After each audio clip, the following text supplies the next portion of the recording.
초대교회 사람들은 고민되는 것이 있었습니다. 로마 제국의 핍박은 그렇게 심한데 왜 예수님은 오시지 않는가?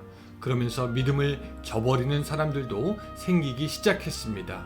그때 사도 요한은 반모섬에서 예수님으로부터 앞으로 될 일을 보고 듣게 됩니다. 계시를 받은 것이죠. 그 계시를 받은 사도 요한은 이렇게 이야기합니다.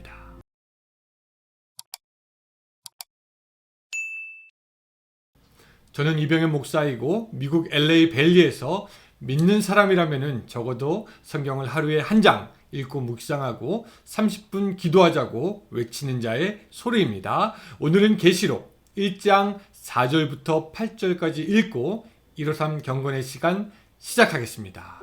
요한은 아시아에 있는 7 교회에 편지하노니 이제도 계시고 전에도 계셨고 장차 오실 이와 그의 보좌 앞에 있는 7 영과 또 충성된 증인으로 죽은 자들 가운데서 먼저 나시고 땅의 임금들의 머리가 되신 예수 그리스도로 말미암아 은혜와 평강이 너희에게 있기를 원하노라.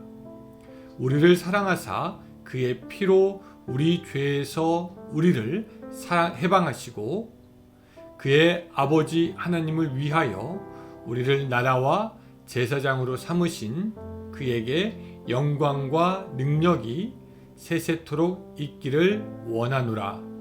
아멘. 볼지어다 그가 구름을 타고 오시리라. 각 사람의 눈이 그를 보겠고 그를 찌른 자들도 볼 것이요 땅에 있는 모든 족속이 그로 말미암아 애곡하리니 그러하리라. 아멘. 하나님이 이르시되 나는 알파와 오메가라. 이제도 있고 전에도 있었고 장차 올 자요 전능한 자라 하시더라. 아멘. 오늘부터 요한계시록을 시작하게 되었습니다. 요한계시록의 어렵고도 두려운 그러나 위로와 소망의 책에 오신 것을 환영합니다. 요한계시록은 많이 다루어진 책이 아니기에 어렵고 심판의 내용이 있기 때문에 두렵기도 한 책이 되겠습니다. 그러나 요한계시록을 대하면 대할수록 이 책은 우리에게 무서움과 두려움을 주려는 책이 아니라 하나님께서 이루어 가시는 새로운 나라가 우리에게 오고 있다라는 소망을 담은 그런 책이다라는 생각이 들게 됩니다. 요한계시록이 기록된 당시의 상황은 이렇습니다. 세계의 모든 문명과 군사, 정치의 중심이었던 로마는 그리스도인들에게요, 그들의 믿음을 처음에는 인정하는 것처럼 보여집니다. 그런데 이 로마의 황제는 시간이 지나면서 자신들을 신으로 생각하고 예배하라고 기독교인들에게 요구하였습니다. 기독교인뿐만 아니라 다른 로마 제국의 모든 사람에게 요구하지요. 자기를 스스로 우상화한 것입니다. 마치 지금도 김일성 부자가 스스로 우상화하는 것처럼 말입니다.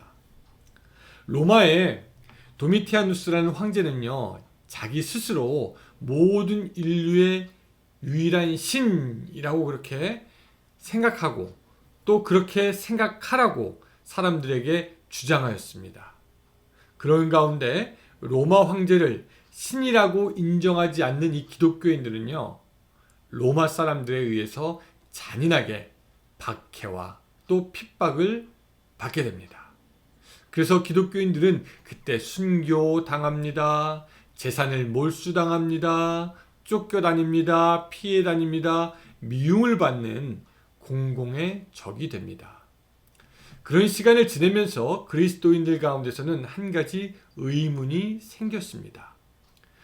예수님은 하나님의 나라가 왔다라고 하셨는데, 아니 지금 우리들이 보니까 이건 지금 하나님의 나라가 아니잖아. 이거는 사탄의 나라인데, 이거 지금 귀신이 판을 치고 있는데, 아니 악의 세력이 문화, 사회, 정치, 경제 모든 면에서 이렇게 번창하고 있는데 이게 과연 하나님의 나라인가? 게다가 곧 오신다는 예수님은 오시지도 않는 것 같았습니다. 그렇다면은 과연 하나님은 지금 어디 계시며 이런 때 믿음 생활을 어떻게 해야 하는가? 그런 의문점이 그들에게는 있었습니다. 그때 예수님은요, 사도 요한에게 앞으로 될 일에 대해서 알려주십니다. 요한계시록의 목적은 황제에게 무릎 꿇지 않는 사람들에게는 그 신앙의 순수성을 계속해서 유지하라고 권면하고요.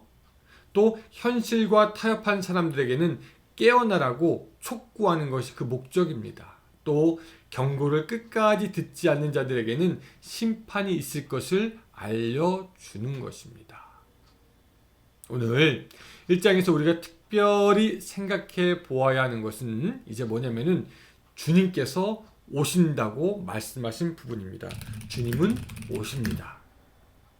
4절에 보니까 요한은 아시아에 있는 7 교회에 편지하노니 이제도 계시고 전에도 계셨고 장차 오실 이와 그의 보호자 앞에 있는 7영과 라고 말씀하시고요. 또 7절에도 보면은 볼지어다 그가 구름을 타고 오시리라 각 사람의 눈이 그를 보겠고 그를 찌른 자도 볼 것이요 땅에 있는 모든 족속이 그로 말미암아 애곡하리니 그러하리라 아멘 이라고 말씀하시면서 예수님이 다시 오실 것에 대해서 계속 말씀하고 있습니다. 또 8절에도 장차 올 자라고 예수님이 당신을 소개하고 있습니다. 계시록은 우리에게 하나님과 예수님께서 다시 오실 것이다 라고 처음부터 강조해서 말씀하십니다. 다시 오시는 주님이라는 거죠. 여러분, 바로 이것이 모든 사람들을 두렵게 하는 불편한 진실이 됩니다. 그분이 다시 오지 않는다면은 우리는 그저 우리의 삶을 우리의 원대로 살아갈 수 있지만 그분이 다시 오셔서 우리를 그리고 모든 인류를 그분의 정의로 심판하십니다. 주님 다시 오셔서 세상의 모든 사람을 심판하고 다스린다라는 말씀입니다. 세상 모든 종교와 가르침, 그 인생은요, 이렇게 얘기하고 생각합니다. 세상은 돌고 돈다.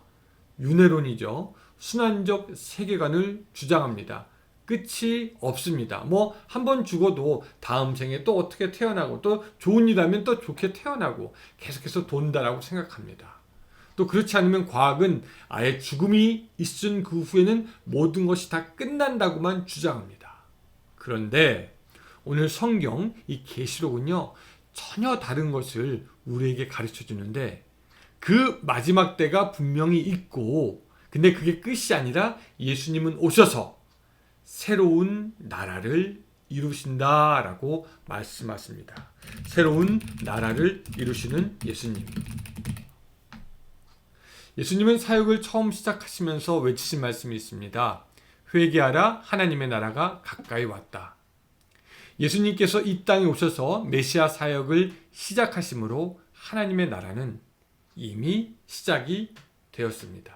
그러나 그렇게 시작된 하나님의 나라가 다 온 것은 아니지만 이제 곧 예수 그리스도의 다시 오심으로 하나님의 나라가 완성될 것이라고 말씀하고 있는 것입니다. 그리고 우리가 언제인지 알지는 못하지만 천년을 하루같이 기다리신 예수님은 장차 우리에게 오실 것이고 그때 비로소 하나님의 나라가 완성이 될 것입니다. 계시록에서 장차 오실 것이다. 구름을 타고 오시리라. 장차 올 자요 라고 하는 말씀은 예수님께서 다시 우리에게 오셔 하나님의 나라를 완성하실 그때를 말씀하고 있는 것입니다. 그래서 사실 우리는요 그 중간에 있습니다. 우리는 중간에 있습니다. 이미 시작한 하나님의 나라 그리고 완전히 오지 않은 하나님의 나라의 중간에 우리가 있는 것입니다. 이 중간에 있는 우리는요, 아직 완성되지 않은 나라를 기다리며 살아가야 하기에 때로 고난의 길을 걷게 되기도 하지만 또 곧 이제 완성될 하나님의 나라를 소망하며 기대와 감사 속에 살게 되는 것입니다. 오늘 여러분들이 깨어있으므로 지금의 그 중간 과정, 이 어려운 시간들을 잘 이길 수 있으시기 바랍니다. 그리고 고난 가운데 승리할 수 있으시기를 바랍니다. 그리고 이제는 이미 하나님의 나라가 왔으니 하나님의 나라의 시민으로 살아가다 완성되는 하나님의 나라를 맞이할 수 있으시기를 바랍니다. 요한계시록이 그것을 얘기하고 있습니다. 이제 곧 완성될 하나님의 나라에 참여할 수 있게 되는 여러분들이 되시기를 주님의 이름으로 축원합니다. 사랑의 하나님 아버지, 오늘 우리가 이미 왔지만 아직 완성되지 않은 하나님의 나라의 중간에서 우리의 믿음 지키며 하나님의 나라의 백성으로 부끄럽지 않게 살아갈 수 있도록 도와주시옵소서. 예수님의 이름으로 기도드리옵나이다. 아멘. 네, 여러분, 오늘도 하나님의 나라의 그 시민으로 살아가는 여러분들이 되시길 바랍니다. 안녕히 계세요.